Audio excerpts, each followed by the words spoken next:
آج ہم خدا کے زندہ کلام میں سے پڑھیں گے سلاطین اس کا 17واں باب۔ اور ایلیا تشبی جو جلاد کے پردیسیوں میں سے تھا اخیب سے کہا کہ خداوند اسرائیل کے خدا کی حیات کی قسم جس کے سامنے میں کھڑا ہوں، ان برسوں میں نہ اوس پڑے گی نہ می برسے گا جب تک میں نہ کہوں۔ اور خداوند کا یہ کلام اس پر نازل ہوا کہ یہاں سے چل دے اور مشرق کی طرف اپنا رخ کر اور کریت کے نالا کے پاس جو یردن کے سامنے ہے جا چھپ، اور تو اسی نالا میں سے پینا، اور میں نے کووں کو حکم کیا ہے کہ وہ تیری پرورش کریں۔ سو اس نے جا کر خداوند کے کلام کے مطابق کیا، کیونکہ وہ گیا اور کریت کے نالا کے پاس جو یردن کے سامنے ہے رہنے لگا، اور کوے اس کے لیے صبح کو روٹی اور گوشت اور شام کو بھی روٹی اور گوشت لاتے تھے، اور وہ اس نالا میں سے پیا کرتا تھا۔ اور کچھ عرصہ کے بعد وہ نالا سوکھ گیا، اس لیے کہ اس ملک میں بارش نہیں ہوئی تھی۔ تب خداوند کا یہ کلام اس پر نازل ہوا کہ اٹھ اور سیدا کے سارپت کو جا اور وہیں رہ۔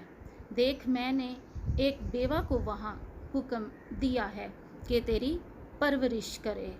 سو وہ اٹھ کر سارپت کو گیا، اور جب وہ شہر کے پھاٹک پر پہنچا تو دیکھا کہ ایک بیوہ وہاں لکڑیاں چن رہی ہے۔ سو اس نے اسے پکار کر کہا، ذرا مجھے تھوڑا سا پانی کسی برتن میں لا دے کہ میں پیوں۔ اور جب وہ لینے چلی تو اس نے پکار کر کہا، ذرا اپنے ہاتھ میں ایک ٹکڑا روٹی میرے واسطے لیتی آنا۔ اس نے کہا، خداوند تیرے خدا کی حیات کی قسم، میرے ہاں روٹی نہیں، صرف مٹھی بھر آٹا ایک مٹکے میں اور تھوڑا سا تیل ایک کپی میں ہے، اور دیکھ میں 2 لکڑیاں چن رہی ہوں تاکہ گھر جا کر اپنے اور اپنے بیٹے کے لیے اسے پکاؤں اور ہم کھائیں پھر مر جائیں۔ اور ایلیا نے اس سے کہا، مت ڈر، جا اور جیسا کہتی ہے کر، پر پہلے میرے لیے ایک ٹکیا اس میں سے بنا کر میرے پاس لے آ، اس کے بعد اپنے اور اپنے بیٹے کے لیے بنا لینا، کیونکہ خداوند اسرائیل خدا یوں فرماتا ہے کہ اس دن تک جب تک کہ خداوند زمین پر می نہ برسائے، نہ تو آٹے کا مٹکا خالی ہوگا اور نہ تیل کی کپی میں کمی ہوگی۔ سو اس نے جا کر ایلیا کے کہنے کے مطابق کیا، اور وہ اور اس کا کنبہ بہت دنوں تک کھاتے رہے، اور خداوند کے کلام کے مطابق جو اس نے ایلیا کی معرفت فرمایا تھا، نہ تو آٹے کا مٹکا خالی ہوا اور نہ تیل کی کپی میں کمی ہوئی۔ ان دنوں کے بعد اس عورت کا بیٹا جو اس گھر کی مالک تھی بیمار پڑا، اور اس کی بیماری ایسی سخت ہو گئی کہ اس میں دم باقی نہ رہا۔ سو وہ ایلیا سے کہنے لگی، اے مرد خدا، مجھے تجھ سے کیا کام؟ تو میرے پاس آیا ہے کہ میرے گناہ یاد دلائے اور میرے بیٹے کو مار دے۔